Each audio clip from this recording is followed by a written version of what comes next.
शेतकऱ्यांच्या विविध मागण्यांसाठी क्रांतिकारी शेतकरी संघटनेचे संस्थापक रविकांत तुपकर यांनी आज मुंबईमध्ये आंदोलन केलं।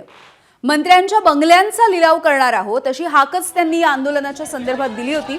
पोलिसांनी आंदोलकांना ताब्यात घेतलं। झाडांवरती चढून आंदोलन होऊ नये म्हणून पोलिसांनी झाडांच्या भोवती देखील बंदोबस्त लावला होता। रविकांत तुपकर यांना देखील पोलिसांनी ताब्यात घेतलंय।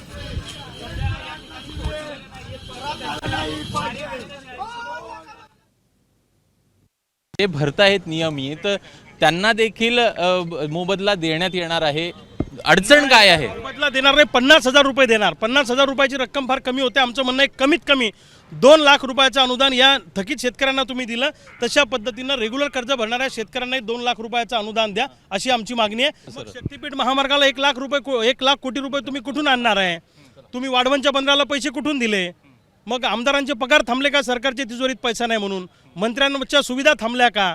नाही, पण प्रश्न असा आहे की जे नियमित भरतायत उद्या ते पण नियमित भरणार नाही। एकूणच बँकांची परिस्थिती ही वाईट आहे। अनेक प्रश्न तुम्ही जे मागण्या मांडताय ते आता ताई असं तुम्हाला नाही वाटत का? वाटत नाही।